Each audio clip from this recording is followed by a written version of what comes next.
The Odyssey is this epic adventure story about Odysseus, the king of Ithaca, trying to get home after the Trojan War. It's all about him struggling to return to his wife Penelope and his son Telemachus while also dealing with the trials thrown his way, often thanks to the gods being petty or helpful depending on their mood. The story kicks off with Odysseus stuck on an island called Ogygia, where he's held captive by the nymph Calypso. She's in love with him and won't let him leave. Back in Ithaca, his home is in chaos, and it's been years since the war has ended and everyone assumes that Odysseus is dead. Penelope is trying to fend off all these suitors who have invaded their home, eating all the food and demanding that she marry one of them.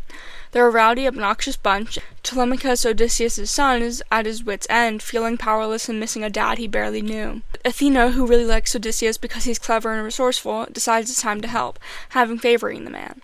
She convinced Zeus to send Hermes in order for Calypso to let Odysseus go.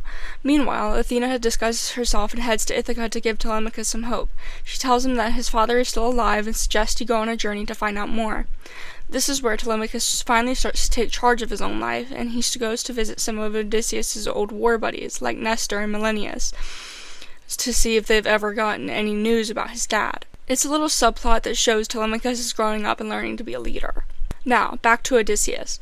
Calypso finally lets him go and he builds a raft to sail home, but of course Poseidon, the god of the sea, is still holding a grudge because Odysseus blinded his son, the Cyclops Polyphemus. More on that in a bit. Poseidon wrecks Odysseus' raft, and Odysseus washes up on the shores of Phaeacia, totally exhausted. The Phaeacians are super nice people, and they take care of him, and they ask who he is and where he's been, and this is where Odysseus gets a big flashback, recounting all his adventures since the end of the Trojan War. So here's the flashback. After leaving Troy, Odysseus and his men had a series of misadventures. First, they got blown off course and ended up in the land of the Cyclones, where they get into a fight and lost a bunch of men. Then they ran into the Lotus Eaters, who offered them this fruit that made them forget everything and want to stay forever. Odysseus had to drag his men away from that. Next, they landed on the island of the Cyclops, where things got really bad with Poseidon. They ended up in a cave of Polyphemus, the one-eyed giant Cyclops, who trapped them and started eating Odysseus' men after they killed his sheep. Odysseus, using his signature cunning, got Polyphemus drunk and then blinded him so they could escape. But when they were leaving, Odysseus made the mistake of taunting the Cyclops and revealing his name, which led Polyphemus to call upon his dad, Poseidon, to curse Odysseus, hence all the trouble at sea. After that, they visit Aeolus, the god of the winds, who gave Odysseus a bag of winds to help him sail home. Everything was going great until his crew, curious and greedy, opened the bag while Odysseus was sleeping, thinking it was full of treasure. The winds escaped and they got blown way off course again. They ended up on the island of the Lestronians, where the giant cannibals and almost destroyed all of Odysseus' ships. Survivors then reached the island of Circe, a sorceress who turned his men into pigs. Odysseus, with the help of Hermes, managed to outwit Circe, and she turned his men back. They stayed with her for a year before Odysseus remembered he really needed to get home.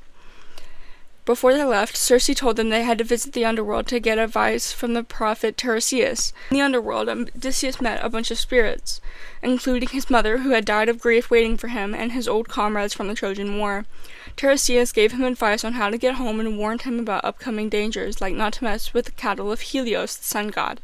On their way back, they faced more challenges, like the Sirens, whose singing lured the sailors to their deaths, and Scylla and Charybdis, a six-headed monster in a giant whirlpool. They managed to navigate through, and they landed on the island with Helios' cattle. Despite Odysseus' warning, his starving men killed some of the cattle while he was asleep, which led Zeus to destroying their ship as punishment. Odysseus was the only one who survived, drifting to Calypso's island, where he was stuck for years until the gods decided to intervene. Back in real time, after Odysseus tells the Phoenicians his story, they're so moved that he decides to help him get home. They give him a ship, and he arrives in Ithaca, but his troubles aren't over yet. He gets home in disguise because he knows the suitors have taken over his house. Athena helps him come up with a plan, and he meets up with Telemachus, who has just returned from his own journey. Together they come up with a strategy to deal with the suitors. Odysseus, still disguised as a beggar, goes to the palace and sees how awful the suitors are, disrespecting his home and his family. Penelope, meanwhile, has been holding them off by pretending to weave a shroud for years, promising to choose a suitor once it's done, but she keeps unraveling it at night to buy time. Eventually, Penelope decides to hold a contest. Whoever can string Odysseus' old bow and shoot an arrow through 12 axe heads will win her hand. None of the suitors can even string the bow, but the beggar does it effortlessly. Then Odysseus reveals himself, and with the help of Telemachus and a few loyal servants, they all kill the suitors in an epic showdown. Odysseus finally reunites with Penelope. She's cautious at first, not sure if it's really him, but he proves his identity by describing their bed, which he built himself and is possible to move. It's really a touching moment where they get to be together finally again, after all of those years apart. The story wraps up with Odysseus making peace with the families of the suitors thanks to Athena's intervention. After all the drama and chaos, Ithaca is finally calm again, and Odysseus is back where he belongs, with his family and his kingdom. Well, that's the end of this video. What'd you think? Let me know in the comments below. Like if you liked the video and subscribe for more content like this. Bye-bye!